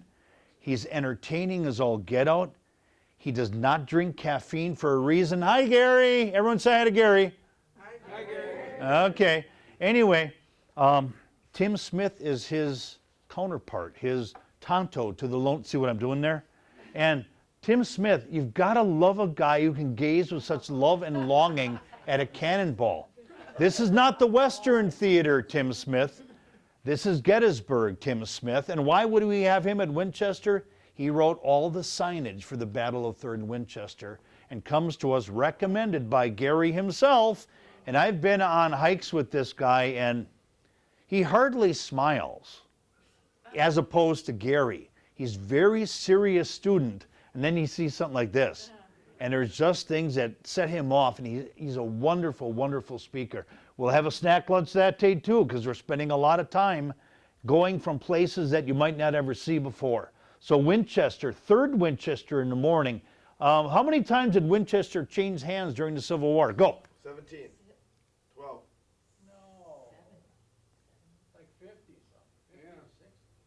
421. Oh. No, it wasn't 421. But of all the cities in conflict during the Civil War, Winchester, you didn't know the next day who was going to be flying whose flag where. And Union troops said they respected the soldiers, the fighting men of the Confederacy, but the women of Winchester, they actually shot some. Why? Because they were stepping on the front porch with rifles to shoot at Union troops. All right? Then we go to Cedar Creek, and Cedar Creek is probably the greatest story of what could have been. Again, more fighting in a cemetery. I'm not sure where the ranger is going to take us, but I know that we have historians who know their stuff, and I have never experienced a National Park ranger who didn't know their stuff. And I want to use National Park rangers because I hope someday you go back there, take the grandkids, take whomever, and the National Park Service has incredible, incredible resources available for you. Gettysburg, everybody knows about the ranger walks and the ranger talks and the campfire programs and things like that. So I want to make use of them. This is where we head back on the Old Valley Pike. We point out Fisher's Hill. We can't stop there. It's almost impossible to get a bus there. But it's called the Gibraltar of the Confederacy in the Shenandoah Valley. Again, you'd think no one could take it. Well, a man named George Crook did. George Crook came around the flank of the Confederate troops. He winds up being a great Indian fighter after the war. We're going to go past the Edinburgh Mill, which survives the burning, even though countless mills are burned, farms are burned. We go to Mount Jackson, where Turner Ashby did a little bit of work, and then Rude's Hill, where there's more story about Ashby, and then in 1862, Hans McNeil is involved in this. So if you're taking notes mentally, Van, try to see how Rude's Hill is connected to Hans McNeil. You going to remember this? No? Will I probably remind you? Yes. We're going to eat at a place called the Wood Grill Buffet twice. Not because there aren't good places to eat in Harrisonburg, but because I've never seen a value for the quality of the food as this place. I travel in the summer with a bunch of teachers. We go to the Civil War Institute, and we walked in here, and honest, Dave Neekum, a Vietnam vet, went back to the dessert bar 9 times. Seriously, after filling his plate 5 times at the food bar. The food was that good, and Dave was in pain the next day. And we said, see, You're going to get complaints of people eating too much. that'll be your own fault. Over there, we have even more books, okay? These are not related to this trip, so I'm not offering those for tonight. I want you to pick up things about tonight, because students, I don't want you confused. I don't want you to ask me where Little Round Top is in the Shenandoah Valley. But this is some more of that new Emerging Civil War series, which is written so well. A lot of detail, but not so much it makes your head swim, okay? I will have a couple more of the Bloody Autumn books available, but for those of you who want to learn something about 1864, Bloody Autumn is an excellent, excellent book. We have some donated movies that are new in the wrapper, including Dave Zunker. There's the Iron Brigade of Gettysburg. Did you find it? Yeah, I did. You bought a copy, and you can recommend it, though, right? Oh, yeah. Gods and Generals, of course, Gettysburg, Blue and the Gray, which is a docudrama, and then these other books, okay? We're almost done, folks. We leave the valley at 7:30, travel to Bardstown, again about a 7-hour trip, get to our hotel, and then you have to decide, you're being dropped off at the distillery, which is a free tour, or going to the Civil War Museum, which will cost you $10. I need to know that soon, not tonight, okay? Because not everybody's here tonight, of course. Hi, everybody who's not here. Say hi. Hi. Hi, okay. We miss you. It's true. All right. Closing banquet. I try to do something new every year for a closing banquet. The first year, we just had a dinner, right? What did we do at the closing banquet? Gary Edelman had his, at the 1863 Inn, Gary did his slideshow on photography, and how many heads were spinning, okay?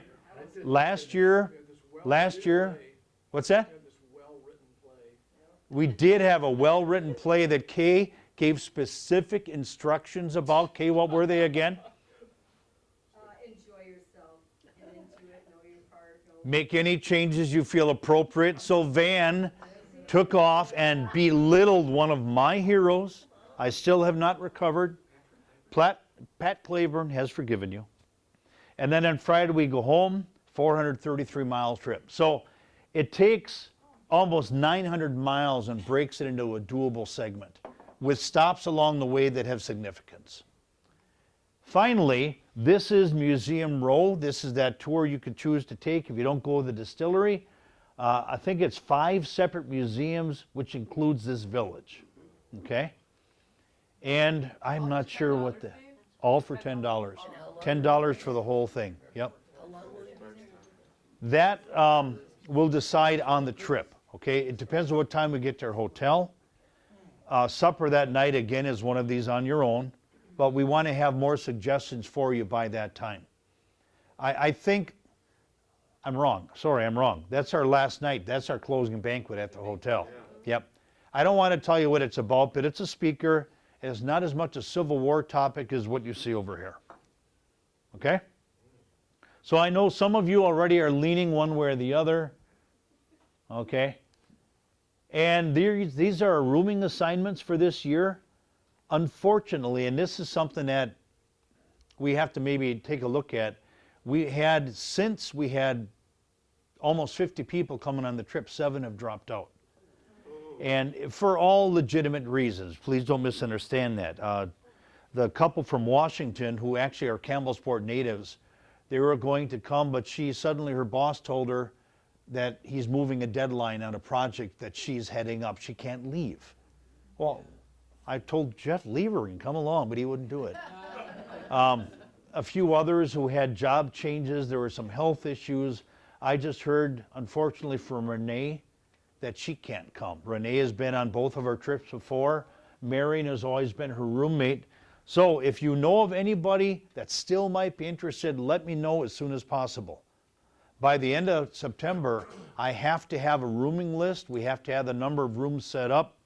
I don't want to pull in like we did in one place last year and you guys spent an hour on the bus because they had told me your room keys would all be ready. I walked in to get them.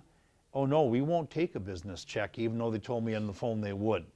So I'm double and triple checking all of that because I don't want you guys suffering any more than you will listening to Rich's jokes. Okay? Do you have enough people to pay for this? Do you have enough? We do. Okay. Yeah. What's that? I said we almost had a couple coming on. Okay, well, work on them. We have a 55 passenger bus. I don't ever want to take more than 48 or 50 because I want those empty seats. Especially, you know, some people say, you know what, I'd like to have 2 seats to use. Gene brings a big bag with him, right? And I'm not just saying snacks, Gene. Okay, he's got some things in there he needs to have along for health reasons, okay? And so, Good, yeah, thanks for covering. I got one question here. 2 questions? No, one. First, on the first night though, we basically leave our suitcases on the bus and just take in the motel what we actually need. well, that is a great question. We were going to cover that later. Now's a good time. We're staying in 3 hotels on this trip, okay? And 2 of them are only for 1 night. The other is for the whole time we're in the valley. So following Gene's suggestion, I plan on leaving my bigger suitcase under the bus and just having a bag of need for that night. Now, how many have a CPAP machine? A couple do, right? Okay, you're going to have to plan around that. You have to know ahead of time, which is why we had this orientation.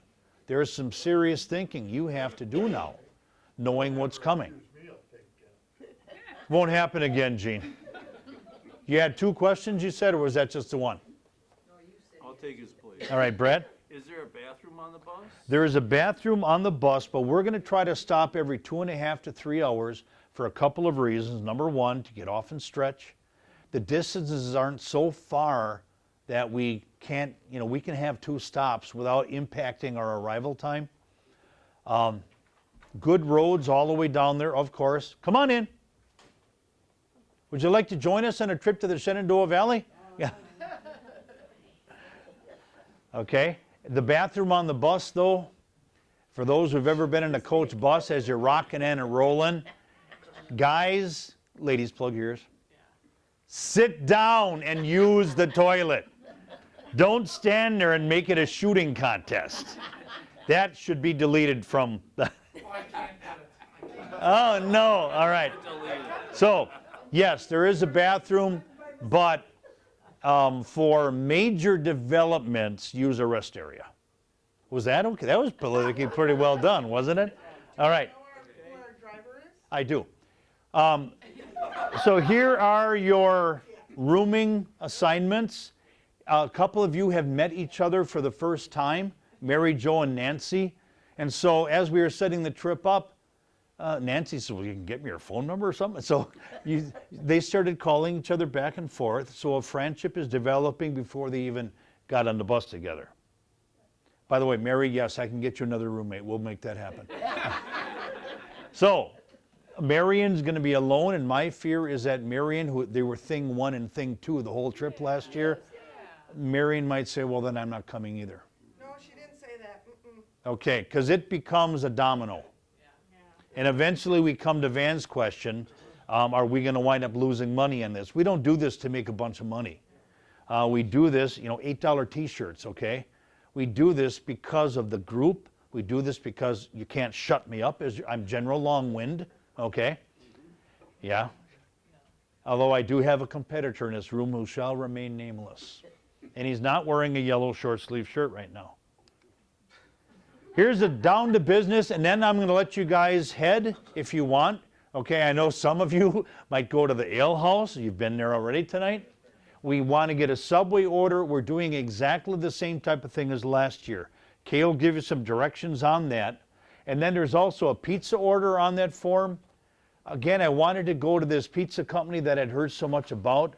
Minimum $1,500 they wanted to bring the truck out to us. And it might have been worth that because I've heard so much about them. But eventually, what do you do if it rains? Because we're outside and the Pence barn is right there. So we'll be in this barn eating our food, enjoying the atmosphere of this structure. And I'm sure that Nancy and Irvin Hess will offer you a tour of the house. Incredible. Rope beds, the whole thing. Stairs you can knock yourself out on because they're so low. Good times, right, Dave? Yeah? Walking out with a welt on our foreheads. And the shirts we've already taken care of. If you were here to pick up shirts for somebody else, Donna, Got it already? Otherwise, we'll hand the rest out on the day that we head out to the valley. Last thing, I had bragged about the food. I do need your attention. Ken Walker, mister. The Wood Grill Buffet is just that, okay? It's a buffet that has foods you wouldn't believe. And you think you walk in, remember General Pickett's buffet? Yes. A lot of you like that, right? But I have heard so many times you got to be careful. I've enjoyed it every time I've been there. Maybe the problem is when it's a buffet, some people just don't pace themselves. But this one is one where you've got to be careful because they have steak, prime rib, chicken of several kinds. They have poor man's lobster. They have shrimp, okay? And you can go back as many times as you want. Shirley, they have southern fried foods, okay? And they've got grits, and they've got corn, and they've got French fries and hush puppies, okay? That's what we're eating here twice. And they have a salad bar that, oh man, I'll even eat this because you've got eggs and black olives and about 8 different dressings, 2 types of lettuce last time I was there where I couldn't get my friends out of this place, and dessert, a dessert bar. And I think it's under $14. Don't quote me on that because I even called them because I had this big fear that I planned so much about meals here. Tell me you're still open and have no plans to close. All right? Did you hear somebody laugh before about a bus breaking down? Why don't we ever talk about that? Not gonna happen again. Okay, because in Antietam, our bus broke down. It was a big deal if you had to solve the problem. All right. As Mary Jo said, she doesn't have to worry about the problems on a trip like this. I obsess about them. Van. 2 things. Collapsible hiking sticks, not full uncollapsible hiking sticks. Listen to this. Do not bring ski poles on the trip. If you have hiking sticks, kind of bring the kind that collapse, if you can. I'm not going to use them. We don't have the hiking like we did last year. You know, no mile sprint to the river and then 5 miles back. Okay? But walking sticks might make all the difference. The ground isn't all, we're not on parade grounds here, okay? We're on fields where men fought and bled. Okay, time out quick. The pizza, that little blank is how many pieces you would like of that type. You can choose just 4 pieces of cheese or you know, 1 of this and 1 of that or whatever. So The regular pie shape? I think so. These are pie shape 16-inch pizzas. Yep. 1 for each. 1 for each. Legitimate number? We have a question about the bread for the pizza, for the Subway, okay? Oh, I'm sorry. The bread choices. Are they on? I thought I saw them on there. No. Yeah, it is. Bread choice, first one. Yeah, but not with the, Your bread choices are what you get at Subway, which our coach is about to go through. Well, besides the plain, you've got Italian, you have Italian urban cheese.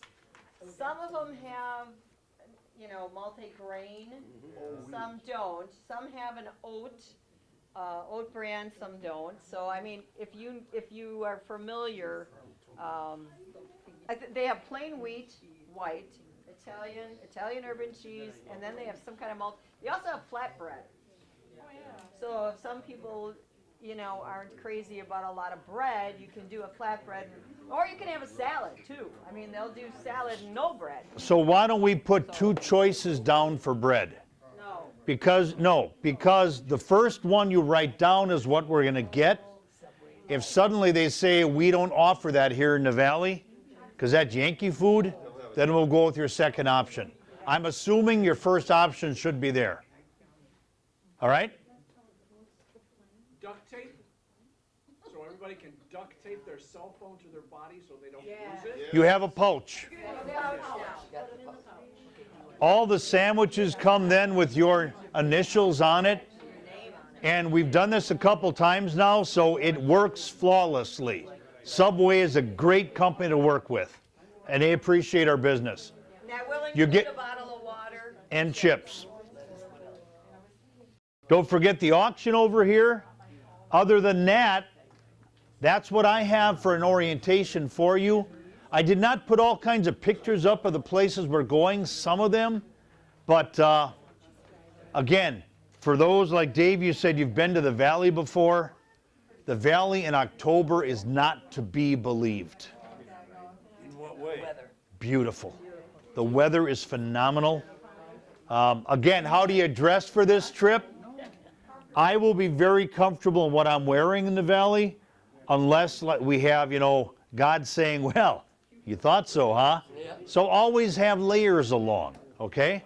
I tend to wear a long sleeve t-shirt under a short sleeve shirt. It breathes pretty well. Do you want to see if anybody wants to donate a case of water? We don't need everybody bringing water. No. Okay. Or let people know via the Facebook, whatever, via the internet, that email. If you get the visors, can you get a visor? That'll be on the email, yep. I will talk to her tomorrow. That's out of Initial Design in Eden, the hats. Now, the question has come up, who is driving for us? The first year we had Big Eric. Eric was a ton of fun. Probably one of the biggest people on the bus, if not the biggest, and a great guy. Last year we had Carmen Russo, former Marine, who became a Marine because Carmen the 16th was not going into the Mafia like the first 15 members with that same name. Okay? Carmen retired from Lomir's bus. Came back. And now he's back. Yeah. So he requested that if we wanted him, I should send in his name. Where we're going, we want to have someone who can handle a bus like Carmen did. Last year, going up Lookout Mountain, we had people white-knuckled in back of the bus. Rich was hoping for a bed sheet to cuddle up with like that, and Carmen did a great job. Carmen is absolutely a gem when you get to know him. I'm going to leave it right there. So is he our bus? Carmen's our bus driver, and I requested him specifically. Does he know this?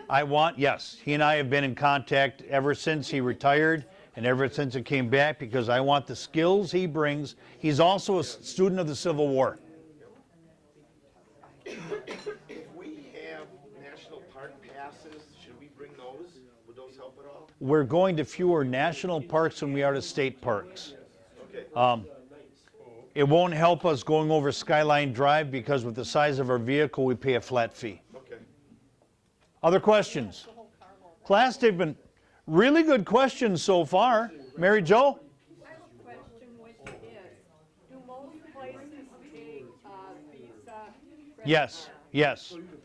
Every place we're going that I'm aware of will take a Visa card. The only place that might not is downtown Port Republic, which is a village of about 120 people. And I don't think we'll have time to go to what was called the Kemper House. That's where Turner Ashby's body is eventually laid out. But we'll hear about how it got there. Gino? You said we're staying at 3 different motels. The first motel is a one-nighter. The first motel is a one-nighter. And where's the section? The second hotel is in Harrisonburg, Virginia for 4 nights. Okay. Then the final night is at another Hampton Inn. Okay, so the first and the last, I only need, Yep. I don't need anything. And then what I'm going to do again is I'm going to put the itinerary out on an email blast, okay? You should have gotten it already. I have an itinerary that is much more detailed than that, okay? Of course, I have to. But you guys will have the general idea of where and when, the times you've got to be in the bus so we don't leave you behind, okay? And make sure everybody gets one food form filled in per person. Cindy? My one question is at the Hampton Inn, because we're on the weekend for the Sunday morning departure, what time they're having their breakfast start? Not that we'll try to get the whole group through in 15 minutes, so that's maybe a thing to ask them. Okay, at both Hampton Inns. But they usually have a larger eating area. I checked the eating, It's not the eating. the time. It's the time on the weekend Got it, got it. I'll look into that. That's a good point. Thank you. Gene? Can I make a list of who we can leave behind? Do you know how to spell Prozac? Nobody gets left behind. We're like the military. We even took Ruth Schultz with us after she fell on Little Round Top and broke her wrist. Good. When do you want to close the auction? The auction closes in 15 minutes. Okay, that's what I needed to know. And yes, if there's one, yep, if there's one. What? Is that map for sale? No, Can you get another one? I have one for you. Can I buy one from you? No, you can have it. How do I get it? I get it to you on the trip, so you On can the prepare trip. for next Can year. I come?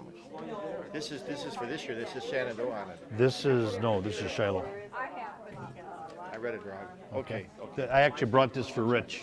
I just like the Jefferson. Any other questions? I got a private. Collapsible poles, mine are external, but I was them to try and, On and off the bus. I'm not collapsible. Then you bring them. We put them up in the front seat then, and you can grab them right there. Be a troublemaker. Cause problems. That's up to you. That's completely up to you. Do we need walking canes? Nothing like last year. Okay? I just have one, so I just want to know if I should bring it. Bring it. You can always leave it up I just top. didn't know if anybody else needs to Yeah, know we that. already talked about that. No, I didn't hear anything about a walking Yeah, cane. we talked about the walking sticks and the walking seats. No. I figured that was the same. Yeah. Oh, no, yeah, the seat, but not just a cane. Okay. The other question is, can you bring that book you said I could borrow? See, I'm being outbid on everything Yes. over there. Sure. Can you bring it to choir tomorrow? 'Cause I'm not coming to choir tomorrow. Our granddaughter's getting baptized. So she's not gonna be there either? Okay, there either. Well, why are we having choir? Ask the choir director. Oh, okay, Because I can't I'm get a leave- straight I'm- answer. I'm leaving Tuesday morning. I mean, I'm leaving Tuesday for Florida for 2 Stop at school. weeks. Can you stop at school sometime? Can you bring it to school I'll bring it to school tomorrow. Okay, I will stop. I will sure try. But don't write in it. Oh, I won't write it. I got a personal question here. On a serious note, now the buses be parked pretty close to the stuff that might